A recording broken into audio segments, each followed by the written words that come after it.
I don't think massive action starts out right away.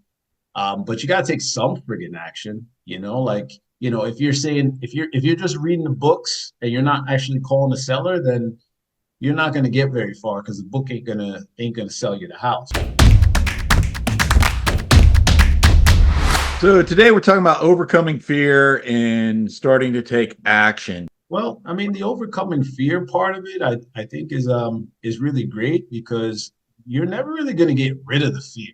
You know what I mean? Like fear is good, it's healthy. And I got a theory. It's called the butt naked in the woods theory. As humans, especially guys, we're wired a certain way. But when like we were butt naked in the woods, we had to do certain things to survive. Now that we're not in the woods anymore, we're in, these buildings and we're protected from the elements and everything else. We kind of forget how we're wired. We didn't change any. And, I think the fear is natural. It's just think about what fear is now. Like your fear of what? Losing money. You're always going to make money, right? The fear of what? People looking bad in front of other people. Who gives a shit? Like nobody even cares Fear of about it. rejection. Yeah. Yeah, the fear of rejection. Everybody's thinking about themselves anyway. Right. So No one cares. No one cares about you. So who cares? 100%. Right. So Yeah. if those are the biggest things you have to be concerned about, that's okay because we're in modern life, modern society. Those might be real fears, but just know they're not insurmountable. All you got to do is just go and put the action in. And when you do something enough that's scary, you end up not really giving a crap. So my butt naked Yeah. in the woods theory is just like go hunting, don't worry about it, and because you are somebody that can go out there and make something happen. You're built that way. It's just maybe the rest of society thinks you should be afraid of everything. That's how they keep you where you are, and you don't want to be there. So they'll do it. Do you have certain steps that you do to be able to help you overcome fear, or is it just closing your eyes and taking action anyways? Or talk us through that. I think there's something to be said about just being in action. It Yeah. and you got to start like some people like massive action. I don't think massive action starts out right away. But you got to take some friggin' action, like, if you're saying if you're just reading the books and you're not actually calling a seller, then you're not going to get very far because the book ain't gonna sell you the house. Well, first of all, I agree with you wholeheartedly that fear is good at times, but then there's also fear where you have that fear of judgment, you have that fear of rejection, you have that fear of what you said, of what other people are going to think about you, which most of the time doesn't actually serve you.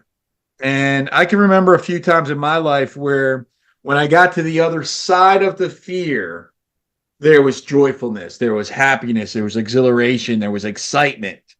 Yeah. And it's understanding how can you dissect from, okay, here's a fear that's going to keep me safe versus here's a fear that's masking itself that it's going to keep me safe, but in reality is just holding me down. I'm way more simple in my approach about Sure. fear. It's like I look at things like, okay, like it sounds cliche, but like, what's the worst thing that can happen, right?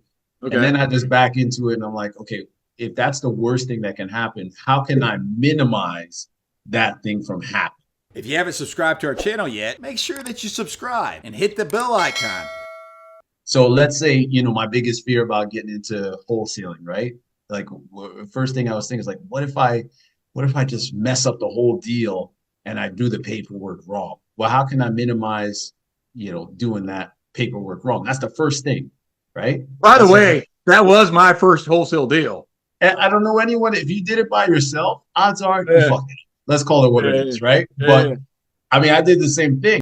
Now all I got to do is I got to say, okay, how can I minimize that? Well, I can get a contract. I can go over it a couple of times, at least understand what it is that I'm saying. So if I have to explain it to someone, I won't look like an idiot. And I just go ahead and put it out there the best I can and have maybe an attorney or someone at the office that can back me up if I get stuck. Like if you're going to get into real estate investing, when I started having a lot of success is when I just doubled down on one strategy.